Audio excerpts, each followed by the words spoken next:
Hello, sysfailure here again. Today we're looking at Snapshot 13W42A. First off, a couple of apologies. Apologies for not doing the Snapshot video of last week with the coloured glass and such, as I wasn't available to do videos. And secondly, if I sound like I'm pretty much preparing to kill somebody in this video, it's because this is the third time that I've shot it. And the sound went missing the first time, picked the wrong source the second time, and then now I've spent ages trying to get these things to appear to the point that I've given up and I've gone ahead and edited all the other ones out of the jar file. Right. So, first off, signs in game. They used to only support ASCII characters, which is things like this, your MINECRAFT, letters in there, and so on. Basically the ones that are used in the standard Western alphabets. Well, they now apparently support characters beyond ASCII, so I'm going to guess that things like this one here, which are clearly foreign characters, might be an Asian language. I'm not 100% sure, I'm afraid. But I would assume that these are included and can be put on signs now. There are apparently a few bugs in regards to that will be fixed in a B snapshot tomorrow. But that's why I'm out here in the menu, just to show you that. So I'm going to hop into the game now. I'm not going to go through the button because there's a few things I don't want you to see at the moment that I'm working on. So a jump cut and we're in. Quick thing first off. If you're interested in having this little island here, which is a nice little one in the middle of the ocean, and has quite a nice little cave system underneath, sadly no trees, you can get it by putting your seed in as the same as this version, which is 13 little w 42 little a. So that's just if you want a little island like this to play on. So, first thing in-game, beyond the signs, is that witches apparently can now spawn outside of the witch huts. I've not been able to confirm this myself, but there is a bat around here that I'm going to kill if I can find it. Typical sun. But I don't know if that means that they're just outside, or if they're in swamps, or just out everywhere.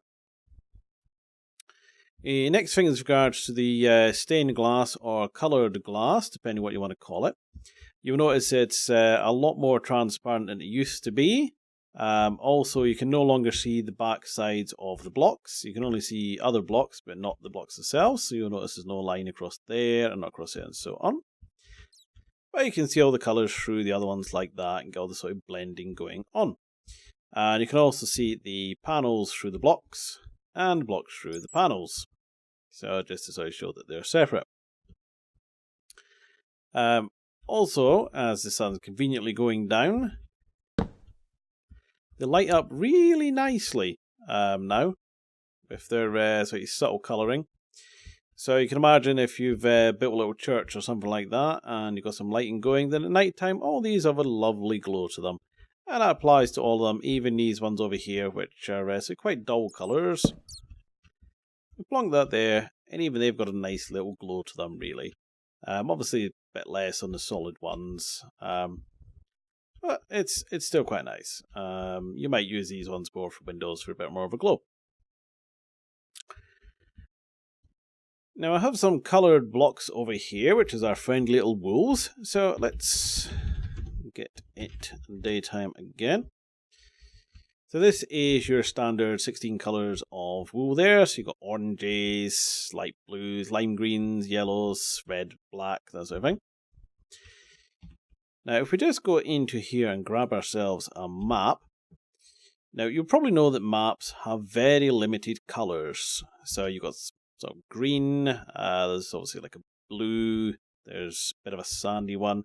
It's not really anything for a nice sort of, well, it's like pink, yellow, and definitely not a black. The closest you got was a sort of cruddy grey or brown or something like that.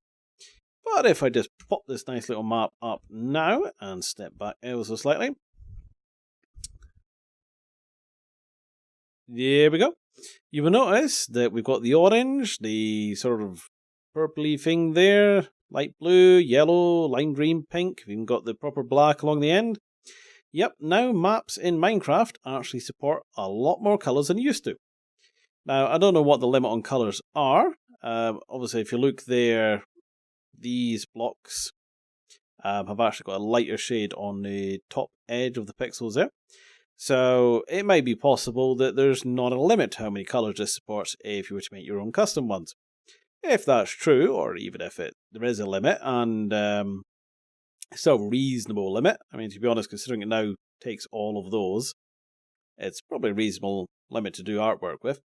So you can make maps, put them on walls, and have some really lovely pictures now. So that's really quite nice. Now, the final sort of main thing that's happened is in regards to sounds. Now, we're going to quickly jump across to a previous video of mine just to see an example of custom sounds, and then we'll be right back. All these sounds are pre-recorded. We're looking at a feature of the game called the new play sound command. And back again. So the sounds that were in that video, they were done by putting custom sounds into the Minecraft directory itself. When you do that, it can play the sounds. There were a couple of downsides to this method. First off, if you didn't mark the files read only, then the next time you run Minecraft, it would delete them all, which wasn't very useful. And it also didn't work with resource packs. So the only sound you could have in resource packs were replacing the ones in-game. You couldn't have any sounds beyond what was actually there. Well, now, thanks to, and I still don't know if I pronounce this right, but I'm going to call them JSON files. JSON. JSON. Really must finish Heavy Rain. I've had it since it got released and I still haven't finished it, you know. But thanks to little JSON files, which are little config files, you can set up any custom sound you like. You can add extra sounds. You could probably get rid of the sound of that sodding bat if I can find it.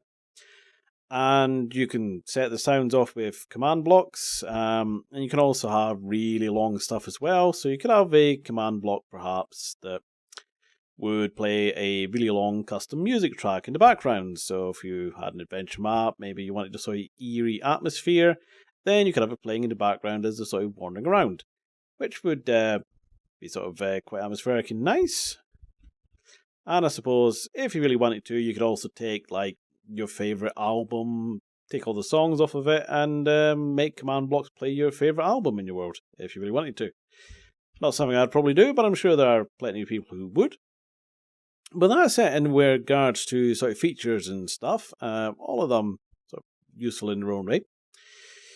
It's mostly been bug fixes now. There seems to be sort of more bug fixes coming, less features. As Minecon is obviously on its way, it's just round the corner. Sadly not physically just round the corner, as it's in America. I'm in the UK, so I won't be going to it, which is a bit of a shame, so I'm afraid I won't be seeing anyone there. It's probably a good guess that 1.7 may well be released at Minecon. May not be, but the timing, it'd be suitable, wouldn't it? And Notch could get that old lever back out. Give it a pull. But there you go. 13W42A. Snapshot over and done with. And as per usual, thanks for watching and bye-bye. Oh.